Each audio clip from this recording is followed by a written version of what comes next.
This is Charlie. He makes $200,000 a month with 6 different YouTube channels. And the crazy part is, he's actually an introvert. I flew out to California to get his story and ask him exactly how he got good at YouTube and the monetization strategy he uses to make over $2.4 million a year. Most of my money is made through right now. Charlie started his journey making $0 for months. Then he learned a secret and created one video that would change everything. In the actual video itself, we had a lot of, so that's really how you get people to click on it and then actually watch the entire video. In this video, he breaks down the blueprint for how anyone can make $200,000 a month with YouTube, how to create videos that get millions of views, and his advice for all new entrepreneurs just starting out. I focus on not just making viral videos, but... I'm Pat Walls, and this is Starter Story. Thanks for having me, man. Your place is awesome. Thank you. Thanks for coming. Tell me about yourself and what you built. I'm Charlie. I'm 31 years old, and I am an entrepreneur in Southern California.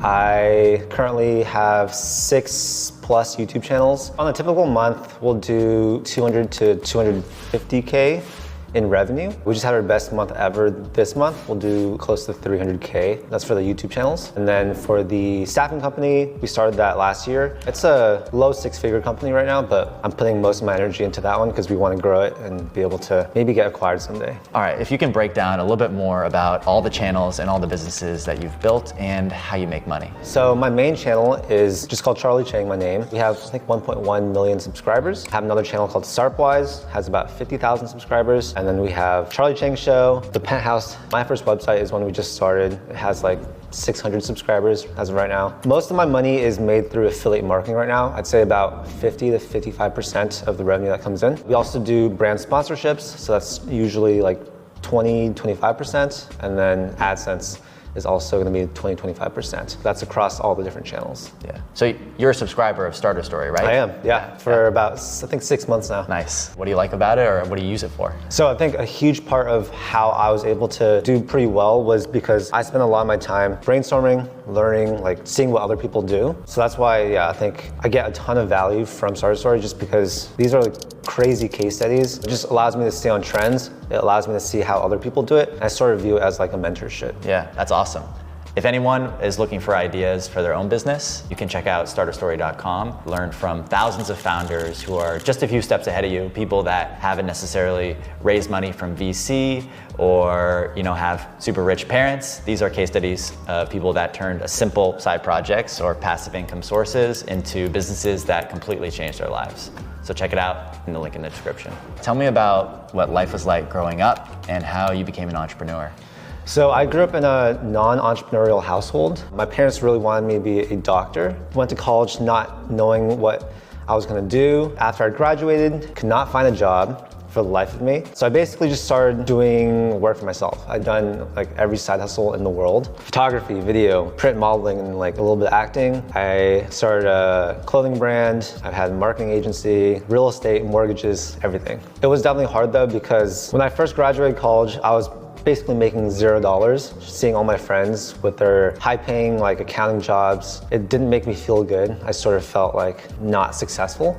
But I think there are a lot of people out there in a similar situation where they don't want to go the traditional route. They don't want to do something that their parents want them to do. And if I could just tell them one thing, it's like with enough persistence, with enough risk-taking, you can just pretty much do anything you want. After a little bit, I sort of started getting some more clients and stuff like that. I was making about like $50,000. And then in 2020, that's basically when the YouTube channel started taking off. I think I made $750 in one single day from AdSense. And that's when I was like, dang, this could be something big. What did you do after that? I just basically started learning a ton about YouTube, how to monetize, how to make more content, did a ton of brainstorming on what types of content I can make that were doing well at that time. I just started making videos almost every single day. I was like, if I can make this opportunity work, it's gonna be life-changing. The growth was pretty fast, like 500 to 1,000 subscribers per day. In terms of AdSense, we were doing maybe 10 to 20K a month. Wow. Yeah, so that was a huge change for me. Wow. And were you just doing it all by yourself then? You said we, but was it just you? Yeah, that was completely me. Yeah. So I did everything myself. Yeah. How long did it take to actually get good at YouTube? I'd say 1 or 2 years. I'd started making finance content in 2018, and my first videos were super bad. A big thing that got me to be pretty good at YouTube was just being able to present information in a way that makes people want to stay and that they can actually understand. People watching YouTube aren't going to be super technical, so you have to really break it down in a way that's easy to understand. Even if you're super introverted like I am, even if you don't have like natural ability on camera, you can get good at it. Yeah. What are little things that you would advise for people to improve as they keep making videos? I'd say it's always important to up your production quality or improve some aspect of your videos, whether it be camera, audio, storytelling, stuff like that. I think everyone needs to go into any business, especially YouTube, thinking, I just need to make enough videos until I get one that pops off. I also think it's really important to be brainstorming and thinking about different potential pivots you can make. For example, when crypto was booming, I started making content about crypto. When stocks were booming, I started making content about stocks. When side hustles were booming, I started making content about side hustles. I understand what types of things people are looking for, and I make content that doesn't need to be brand new for it to be relevant. How do you really get views on YouTube? How do you make great videos that get millions of views? I focus on not just making viral videos, but making videos that people are searching for. One of my most popular videos is just talking about my different sources of income. So something like that, where you have an age that people can relate to, big number like 10 sources of income, people are like, whoa, and then a dollar amount just really makes them curious to click on it. Those types of titles have done really well for me. So a huge part of my channel is evergreen SEO content. For example, how to invest in stocks. I'll make something like that. That's something that people are actively searching for. I don't focus just on the virality. I prefer to go the searchable route. Yeah. In terms of the videos that perform extremely well too, for example, I did a video called Asking Coachella VIPs what they do for a living. I thought that was the perfect blend of an experience that most people don't get to have. Good thumbnail. It was also trending because Coachella was happening at the time. And then in the actual video itself, we had a lot of storytelling. So that's really how you get people to click on it and then actually watch the entire video. Yeah. What kind of tools and software do you use to run your business and to improve your business? So all of our content planning is on ClickUp. We use frame.io for uploading footage and having our editors put drafts on there. We make revision comments, stuff like that. There's tools like 1 of 10 and Creator Hooks Pro to come up with thumbnail ideas and title ideas. We have a pretty big team now. For all team communication, we use Slack, so that's been great. In terms of managing a lot of our talent, we use Hubstaff, which is a super good time tracking tool. And then in terms of AI tools, we are using a good amount of them to help with the content production process just to make it more efficient. For example, for short form content, we use Submagic, Descript, and we use Opus. Those really help us be able to push out a lot of short form content from our long form content. That's something I always tell people.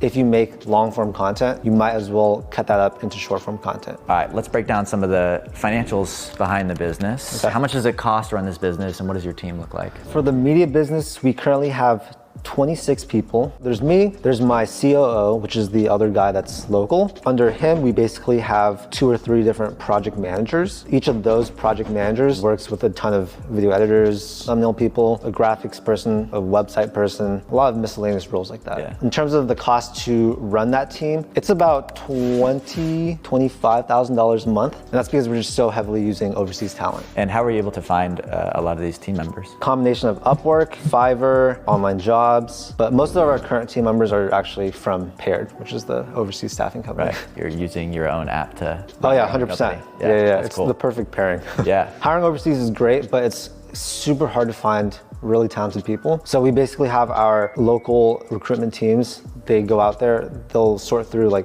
300 to 500 people, find the best 1 to 2 people, and then present those people to you. So that's basically what our service does. And what kind of cost would people be looking at if they wanted to hire someone through your company? Yeah, so we charge a one-time placement fee. We don't take money from the client and then pass it on to the talent. It's a full handoff, which saves people a lot of money. A full-time person for most positions, I'd say is about $600 to $1,000 per month. You have these successful YouTube channels, and now you're starting a little bit of a different business with your staffing firm. Why did you decide to start that? I want to be more of a traditional entrepreneur where I have equity in a business. And while I have the channels behind me, the marketing, it makes sense to build something that I can use my channels to help grow. All right, so for anyone watching that wants to get into entrepreneurship, what should they do? Surround yourself with content and people that are doing it. It just makes it seem like it's all possible, right? And then I would try and learn some type of high value skill. There's tons of skills you can learn within a few months, I think, that you can start to monetize. They all sort of build on top of each other, and they all allow you to be better at the next thing. Personally, for me, I've never built a company that took up a ton of capital to start. I think doing some type of agency or service-based business is the best way for anyone to get started. For any of the viewers watching, if you want to get started with an agency or service model, you can check out our 100 productized services where you can learn exactly how businesses are using the productized service model, how much money they make, how they grew, how they got customers. That's in the link down below in the description.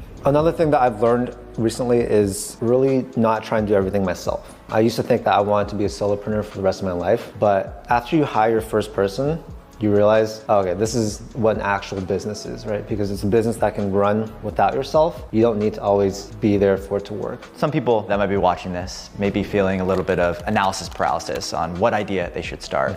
What's your answer to that? What I would tell them is just don't overanalyze it. Pick something. If it's the wrong answer or if it's the wrong thing, then you'll just learn from that and you won't make that mistake. If it's the right thing, then you made a fast decision, right? Yeah. I think speed for successful people is such a universal trait. For anyone that thinks they're in a rut or they want to have a big breakthrough, I'd say one thing they can do is really change their environment or change their routine like completely. And same thing with location. If you're stuck in a city where you feel like you're not growing as much as you should be, move to a different city. All right, tell me what a day in the life is like for you. Every day is quite different, which I think is the best part about entrepreneurship, at least for me. I usually wake up 5:30 to 6:30 a.m., do a little morning routine, probably hit the gym, get some work done, and then the rest of the day is just working, going out. How much do you usually work per day? I'd say a typical work week is gonna be 30 to 50 hours of actual work, and then who knows how much brainstorming and just thinking about it. Yeah. So you're always on kind of thing. I think I'm always on. Yeah. It's like a lifestyle business, right? I try and make my life part of the business, and I enjoy having that mix. Yeah. What do you like to do for fun or for leisure? I like to work out. I like to watch Netflix with my girlfriend, play pickleball, play music. And this business has also afforded you some nice cars. You have a car buying habit. I wouldn't say it's a car buying habit, but yeah, I have 3 cars now, I guess. What you got? I have an RV Sprinter van that we just got. I have a Range Rover and I have a Ferrari. Why did you buy the Sprinter van? Tax write-off. If you were to give any advice to your younger self when you were just starting out with the side hustles, what would that be? I think it'd be to carve out my own identity myself rather than try and do things that are expected or that society says is normal. So I've been a people pleaser, I think, all my life. I always felt sort of out of place because I want to do different projects and things, but I couldn't really ever talk with other people that want to do something similar. Moving here, meeting so many entrepreneurs, getting to pursue entrepreneurship myself, it's really allowed me to grow as a person and be surrounded by the energy that I've, I think, always wanted to be surrounded by. Awesome. Thank you so much, Charlie. Thank you It's been a pleasure. Yeah. Follow this advice and you will be a multi-million dollar and multi-million subscriber YouTube channel. Peace.